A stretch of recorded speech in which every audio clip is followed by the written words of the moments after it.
Hi guys, welcome to my blog. আজকে আমি এসেছি মামার বাড়ি। আর মামার বাড়িতে আজকে বিভিন্ন রকম আইটেম রান্না হয়েছে।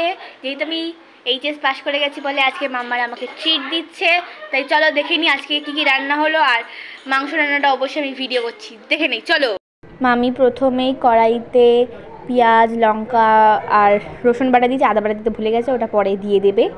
তারপর আবার আগে থেকে ম্যারিনেট করা মাটনটা সুন্দর করে রেখে দিয়েছে। ওইদিকে আলুও কেটে রাখা আছে সুন্দরভাবে। এদিকে কড়াইতে হলুদ দিয়ে দিল মামি। তারপর মাটনটা ঢেলে দেওয়ার পালা। সুন্দর করে মামি ঢেলে দিল মাটনটা, একদম হেব্বি লাগছে। মাটন ঢালা কমপ্লিট হয়ে গেলে মামি ভালো করে খুন্তি দিয়ে নাড়াচাড়া করে দিল যাতে মাংসটা ভালোভাবে কষানো হয়, এবং কষাতে বাকি আছে, তাই কষানোর জন্য মামি ভালো করে নাড়িয়ে চাড়িয়ে নিল মাটনটা। এবার আদা বাটা একটু কুচিগুলো দিয়ে দিল। এবার মামি আলুগুলো দিয়ে দিল যাতে আলুগুলো মাংসের সাথে কষে যায় আর এক্সট্রা কষ্ট না করতে হয়। মাংস কষা প্রায় রেডি।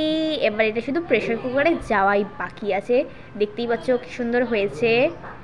এবার প্রেশার কুকারে আস্তে আস্তে মামি মাংসগুলো দিয়ে দিল, এবং প্রেশার কুকারে মামি জল দিয়ে সেদ্ধটা করবে ভালোভাবে। দেখতেই পাচ্ছ মাংসটা সুন্দর রয়েছে।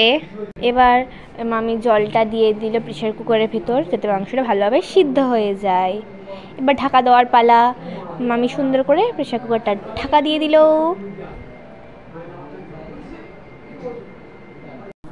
ঢাকনাটা খুললে দেখো কি সুন্দরভাবে মাংসটা সিদ্ধ হয়ে গেছে, কি সুন্দর লাগছে দেখতে, একদম টেম্পটিং। আর এইদিকে পাশে দিদমা যেহেতু মাংস খায় না, নিরামিষ, তাই জন্য দিদমার জন্য একটা চচ্চড়ি বানানো হচ্ছে।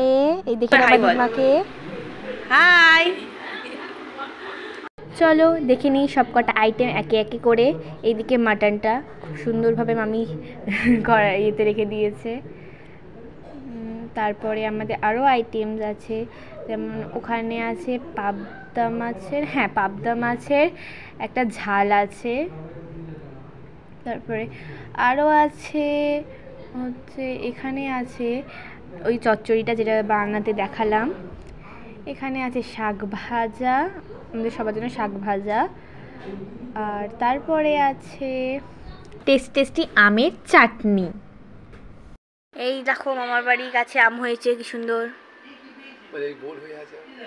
আর এই গাছে বোলও হয়েছে অনেকগুলো।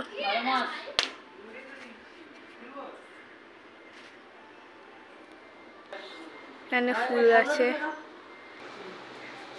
এই ঠাকুর ঘর।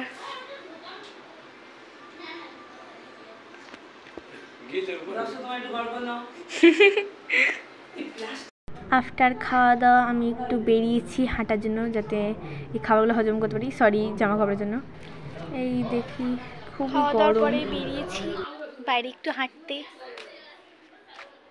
কি সুন্দর গাছে ফুল হয়েছে আমার বাড়িতে, সুন্দর লাগছে। খুবই রোদ।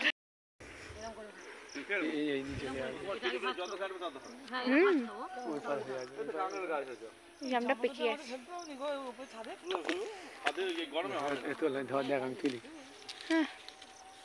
তোমাকে দেখা যাচ্ছে না।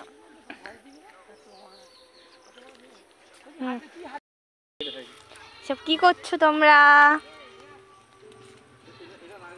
চাপানোটা তোলা হচ্ছে। ও, এই জঙ্গল থেকে দুজন আসছে, জঙ্গল পেরিয়ে। আমার বেচারা আমার ভাইটার কোনো জামা কাপড় দেয়নি, যেরকম অবস্থা চলে এসছে।